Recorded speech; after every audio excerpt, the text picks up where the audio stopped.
What is going on, YouTube and weight loss warriors? It's your boy C-Dub, and I'm back with another video. And today I want to talk about the one thing I wish everybody could know about weight loss, but they don't. And I'm going to do it right after this.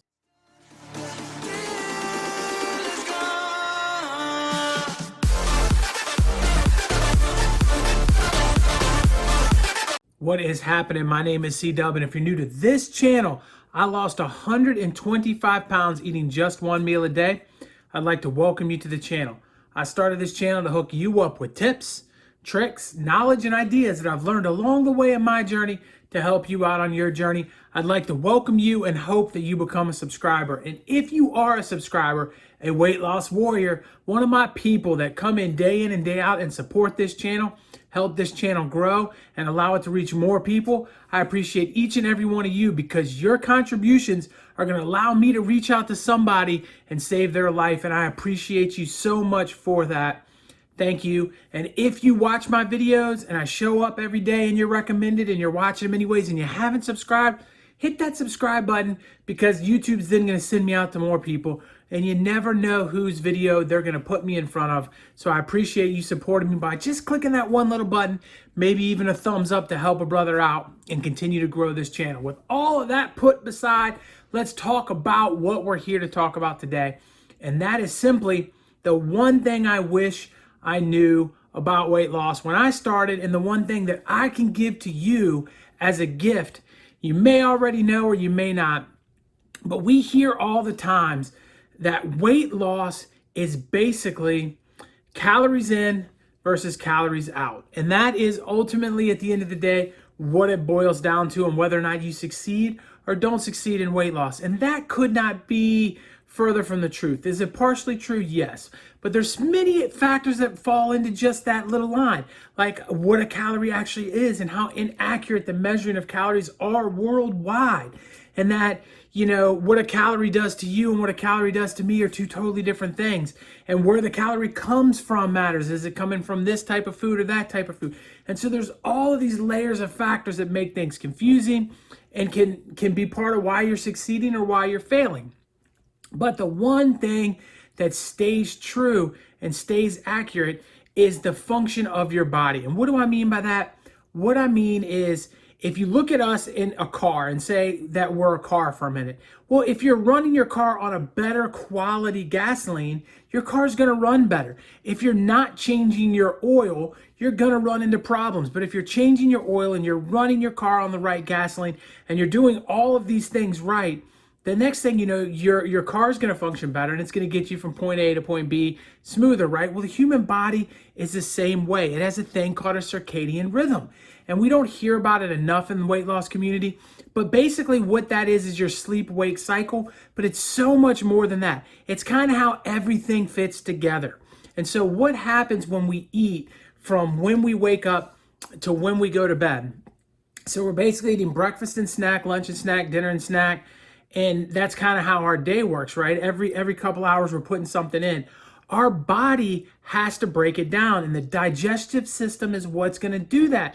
And that system is the hardest running system in your body. And when it's running all the time, all other ailments that are happening to you, all other problems, whether that be inflammation, whether that be, cells going wrong inside of your body, or who knows what else could be happening at that time, trying to fight an illness, whatever. Your body is so focused on digestion, it can't put as much effort into these other areas. So you're not being able to fix things that are going wrong. Well, in the process of that, here's what it does even more than that. What it does is it gets your insulin to produce. And when your insulin is producing all day, that is taking the food and it turns it into sugar and runs it through your system so that you can get energy. And and insulin is something we obviously need, but you don't want to have it running at all times, because when it's running, your body is going to be burning the sugars that it's intaking and changing over there, and it's not going to be worried about your body fat. So if you think about it, it's like a bank being closed. The storage of our fat is closed. You can't get your money out of the bank because it's closed. There is no ATM quick access here. It just shuts down. So when you start eating in the morning and you do it throughout the day, your body just absolutely cannot handle it. So then the next thing that happens is your body starts to resist against that insulin. Your body starts to say, okay, we need more insulin because our cells are resisting against it. They're not accepting the insulin anymore because the cells are like, there's insulin here all the time. Back up, give us a breather. And we're not doing that. So then that becomes a problem. And then after a little bit more time, that insulin resistance turns to type 2 diabetes and begins to wreak havoc over our entire bodies.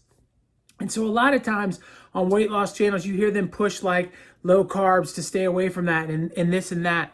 And I don't really want to break into whether or not you should be or shouldn't be doing that. But we have to understand that we cannot let our insulin just run at full capacity all day long. What that's going to do is it's going to create disease in the future for us, and it's going to add weight to us in the present, which is then going to create chronic inflammation and problems on our joints and issues that we all have had. If you've watched this channel, you know all about my knee and you know about those issues. So at the end of the day, it's a really bad situation to be in, but that's not just it. What else is it is not just how often we're eating, but it's a matter of what we're putting in our body that can mess with this circadian rhythm too. Everything we eat has that reaction to our body, and it's not always an equal reaction depending on what you're eating, and that is something that we all have to understand.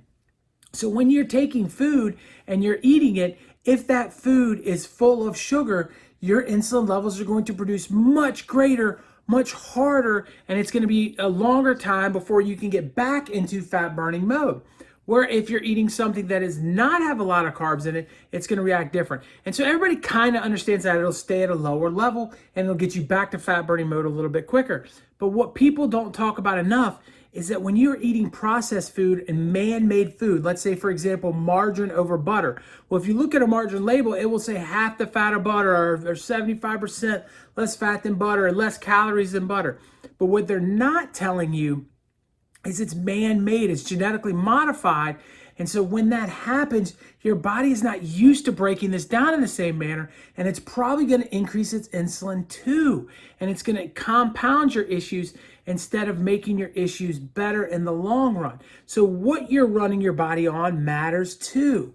So then, you're talking about a calorie as being equal. Well, a calorie coming from a potato chip is not equal to a calorie coming from a fruit or a vegetable. And natural sugars that are made in the natural world that we've been digesting for years are much easier to get your insulin levels back down from than a man-made sugar. So you've got to know these things going into it.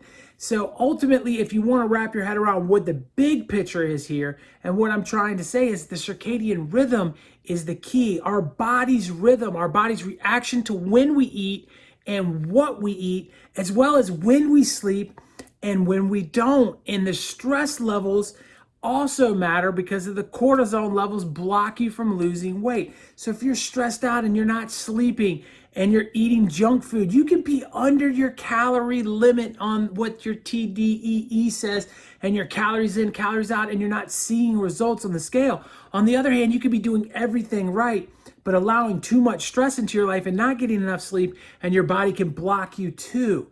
So ultimately, if you're going in a weight loss journey, don't walk into the journey blind. I don't care what diet you choose. I don't care what intermittent fasting protocol you choose, if you so choose one. What I do want you to understand is if you're eating all of the time, your insulin levels are going to be high, and it's going to be hard for you to lose weight unless you're eating the perfect food. Now, if you are eating high protein foods with some vegetables 6 times a day, and you're lifting weight strong and doing protein shakes and all those kind of things, you might have some success in that manner as long as you're not overeating on each one of those 6 meals.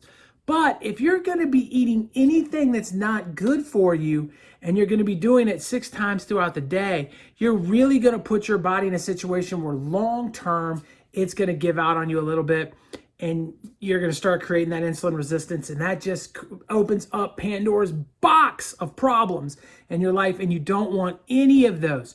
So understand that your sleep is very important. Understand that your digestive system needs a break, and that if you break from digestion, your body will start to fix some of the other problems, including its insulin levels.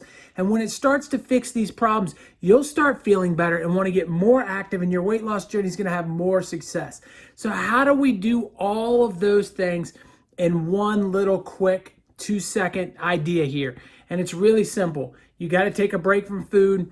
You need to not eat any more than 8 hours of one day. That's it. Now you can lower those windows smaller if you want to, but at least 8 hours of the day should be where you're getting your food in. That's going to get your insulin levels right. That's going to get your cortisol levels right. That's going to allow you to sleep better and feel better and digest better and heal all those things. And then if you are going to eat something, diet-wise, make sure you're sticking to whole foods, fruits and vegetables, and good amount of protein and natural fats. That's what you want on your plate. You don't want to take processed foods that are made in a warehouse and eat those, especially if you're going to do it multiple times throughout a large period of the day. And I did just want to close with one other thought, that doesn't mean you have to only eat in an 8-hour window. Some of you guys may be able to just spread it out longer. And depending on your goal, if you're trying to build muscle, maybe you want to spread it out longer. But I would argue that no one should ever eat more than 12 hours. That's just a ridiculous amount of food, in my personal opinion. And I wouldn't have thought that a couple of years back.